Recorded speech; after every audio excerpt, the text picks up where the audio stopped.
जब बारिश किसी के लिए सुकून लाती है तो किसी के लिए मौत बनकर टूटती है। उत्तर काशी का धराली गांव इसका जीता जागता सबूत है। सिर्फ 34 सेकंड में तबाही का ऐसा मंजर कि सांसें थक गई, चीखें गूंजती रही और मिट्टी में दफन हो गई सदियों की कहानियां। आज इसी मुद्दे पर विस्तार से चर्चा होगी। मैं हूं अरुण जायसवाल और आप देख रहे हैं क्या सीन है।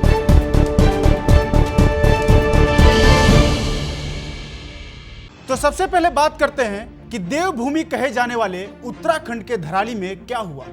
दरअसल 6 अगस्त 2025 दोपहर 1:45 पर उत्तर काशी के धराली गांव में बादल फटने की भीषण घटना हुई। गांव की तरफ मलबा आता देख वहां चीख पुकार मच गई, क्योंकि ऐसा लगा जैसे वहां कीचड़ और मलबे से लबालब कोई बांध फट गया हो। सैलाब के रास्ते में जो कुछ आया वो सब कुछ तबाह हो गया और घबराहट में लोग बुरी तरह चीखते चिल्लाते दिखे। अपनी आंखों के सामने तबाही देखकर लोगों का दिल दहल गया, क्योंकि पहाड़ के नीचे आया सैलाब जब वहां बने मकानों से टकराया तो रूह कपा देने वाला मंजर दिखाई दिया। सिर्फ चंद सेकंड में, कुछ सेकंड में ही खीर गंगा नदी ने रौद्र रूप ले लिया और ऊंचे पहाड़ों से आया मलबा गांव पर टूटा और कई घर और कई लोग देखते ही देखते कुछ सेकंड में बह गए। और इस तबाही में कई ढेर सारे लोग मारे गए, जिनमें से 4 लोगों के मौत की पुष्टि हुई और 50 से ज्यादा लोग लापता हैं। और कई घर, होटल, रेस्टोरेंट और दुकानें बह गए और 1500 साल पुराना कल्प केदार मंदिर भी इस मलबे में समा गया। और अभी लोग इस घटना को समझ ही नहीं सके थे कि इस बीच धराली से सटे हर्षिल और सुक्की में भी बादल फटने की घटनाएं हुई। हर्षिल में सेना के 8 से 10 जवानों के लापता होने की खबर है, वहीं 3 से 4 जवानों के मौत की पुष्टि भी हुई। अब सवाल यह है कि धराली तबाही की जमीन क्यों बना। यह कोई पहली बार नहीं है। धराली पिछले 10 सालों में तीसरी बार तबाही का यह मंजर झेल रहा है और यह मंजर कई बार पहले भी देख चुका है। सन 1864 में, फिर साल 2013 में और साल 2014, और अब एक बार फिर इस तरह का खौफनाक वाकया धराली ने देखा। हर बार खीर नाले से आई बाढ़ ने गांव को तहस नहस किया। तो सवाल यह उठता है कि इस गांव को अब तक शिफ्ट क्यों नहीं किया गया। वैज्ञानिक चेतावनी भी थी, फिर इसकी अनदेखी क्यों हुई। वरिष्ठ भूगर्भ वैज्ञानिक प्रोफेसर SP सती कहते हैं कि धराली ट्रांस हिमालय जोन में है, मेन सेंट्रल थ्रस्ट पर बसा है और यह दरार भूकंप और प्राकृतिक आपदाओं के लिए अति संवेदनशील होते हैं। यानी धराली एक टाइम बम है और उस टाइम बम पर बसा हुआ एक गांव है जहां पर हर वक्त खतरा मंडराता रहता है। वैज्ञानिक भी इसके लिए चेता चुके हैं, पहले भी ऐसी घटनाएं हो चुकी हैं। इसलिए यह सवाल उठ रहा है कि आज तक इस गांव को सुरक्षित विकल्प क्यों नहीं दिया गया, क्यों नहीं गांव को शिफ्ट किया गया, जब पहले भी ऐसा मंजर देखा जा चुका है। कई लोग अपनी जान गंवा चुके हैं और साथ ही साथ उनके मकान, दुकान और आसपास की जो प्रॉपर्टीज हैं उनकी, वो भी गंवा चुके हैं। तो इसलिए ये सवाल जरूरी हो जाता है।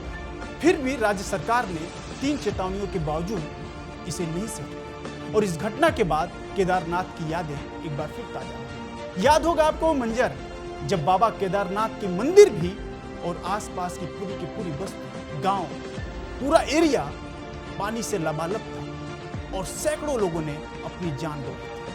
और इस वाकये के बाद धराली में जो घटना घटी, इसे देखकर एक बार फिर से केदारनाथ की आपदा की लोगों को याद आ गई, जो साल 2013 में हुआ था। वही भयानक सैलाब, वही बहती लाशें और वही सरकार की तैयारी की पोल और वही सवाल कि हम हर बार मरने के बाद ही क्यों जाते हैं, क्योंकि ये पहली बार तो हो नहीं रहा है। और जब केदारनाथ में इतनी बड़ी विपदा आई, इतनी बड़ी आपदा आई और सैकड़ों लोगों ने जान गंवाया और करोड़ों घर, कई मासूम उसमें अपनी जान गंवा चुके, उसके बाद भी सरकार ने इसकी जिम्मेदारी क्यों नहीं ली? क्यों नहीं उसके बाद कुछ सोचा गया कि कैसे इनके जीवन को सुरक्षित किया जाए? इस पर सवाल जरूरी यह है कि कारण क्या है इस आपदा का और इसके लिए असली जिम्मेदार कौन है। क्या सिर्फ बादल फटना ही कारण है, या फिर हम इंसानों का प्रकृति के साथ खिलवाड़?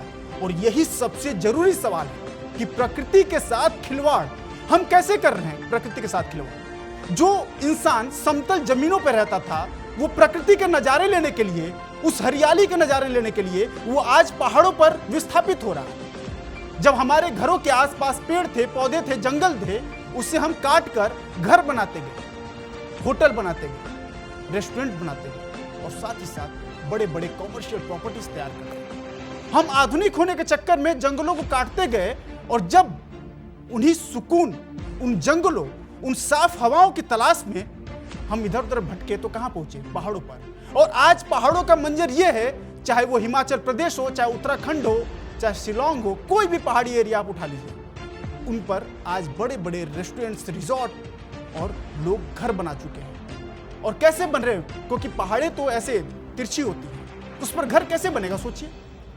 उस पर घर बनाते हैं लोग पहाड़ों को काट कर, और जब आप वहां घर बनाते हैं तो वहां पहुंचने के लिए आपको रास्ता भी चाहिए। और वो रास्ता कैसे बनता है?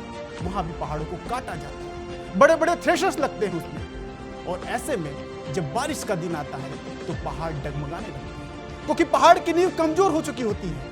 और साथ ही साथ इसमें कई ढेर सारे व्यापारिक गतिविधियां भी शामिल हैं, जिससे पहाड़ धीरे धीरे खोखला होता है। हम प्रकृति के साथ आज लगातार खिलवाड़ कर रहे हैं। हर साल हजारों होटल, सड़कें, रेस्ट हाउस पहाड़ों को खोखला कर रहे हैं। नदियों की दिशा बदली जा रही है और पेड़ काटे जा रहे हैं। ग्लेशियर तक सड़कें बना दी गई हैं आज। और प्रशासन और सरकारें तीर्थाटन और पर्यटन की दौड़ में पर्यावरण का संतुलन भूल चुकी है, जबकि वैज्ञानिक भी यह साफ साफ कह चुके हैं कि हिमालय अब और बोझ नहीं उठा सकता। लेकिन हम इंसान हैं कि लालच इतनी बढ़ गई है कि हम ये समझने को तैयार नहीं है कि हम प्रकृति के साथ कितना बड़ा खिलवाड़ कर रहे हैं। जो प्रकृति, जो जीवन का मूल है, वही पेड़ पौधे, पहाड़, जो इंसान के लिए बहुत जरूरी है, आज हम उसको धीरे धीरे नष्ट करते जा रहे हैं। और उसी का ये एक भारी परिणाम है। धराली का 1500 साल पुराना कल्प केदार मंदिर, जो पंच केदार परंपरा का हिस्सा था, जो भागीरथी किनारे हजारों लोगों की आस्था का केंद्र था, अब सिर्फ और सिर्फ केवल मलबा है। क्या ये सिर्फ एक मंदिर का अंत है या एक चेतावनी है? ये आप सोचिएगा, क्योंकि ये सवाल 2013 में भी उठा था, 2014 में भी उठा था और आज फिर उठ रहा है। और हो सकता है कि आने वाले सालों में ये सवाल बार बार उठे, जब तक इंसान इसके बारे में गहन चिंतन ना करे, इसके बारे में सोचे ना, विचार ना करे और साथ साथ जागरूक ना हो। और उससे भी बड़ी बात, अपनी लालच पर लगाम ना लगाए। खैर, प्रशासन अपना काम कर रही है, लेकिन ऐसे में हमें क्या करना है? हमें कैसे इससे बचाव करना है और कैसे इतनी बड़ी आपदा का हम शिकार होने से बच सकते हैं? तो आईएमडी ने एक एडवाइजरी जारी की है। उसके अनुसार पहाड़ी इलाकों की यात्रा फिलहाल आप टालें, नदी नालों के पास बिल्कुल न जाएं और प्रशासन और लोकल अधिकारियों के संपर्क में रहें। और खास तौर से जो सबसे जरूरी है वो यह कि अफवाहों से दूर रहें, केवल आधिकारिक जानकारी पर ही भरोसा करें। और साथ ही साथ यात्रा करने वालों को विशेष सतर्कता बरतनी चाहिए और अगर हो सके तो आप पहाड़ी क्षेत्रों की यात्रा करने से बचें। फिलहाल आप घर में रहें, क्योंकि नाले और नदियां फिलहाल उफान पर हैं। तो कुल मिलाकर अब सोचने वाली बात यह है कि धरती माँ कब तक सहती रहेगी हमारे स्वार्थों का बोझ? कब तक मौत का इंतजार करेंगे कोई कार्रवाई करने से पहले? हर बार हम कहते हैं कि सबक सीखना चाहिए। जब भी ऐसी कोई घटना होती है तो कहते हैं कि अब शायद हम समझ जाएं, शायद अब इंसान थोड़ा सा अपने ऊपर लगाम लगाए। लेकिन अगली बारिश में फिर कोई गांव बह जाता है और कई मासूम, कई निर्दोष उसमें अपनी जान गंवा देते हैं। फिर कोई मंदिर मलबे में दब जाता है और कोई परिवार हमेशा के लिए बिछड़ जाता है। लेकिन अब वक्त है चेतने का, संभलने का और जिम्मेदार बनने का, वरना अगला नंबर किसी और धराली का हो सकता है या शायद आपका।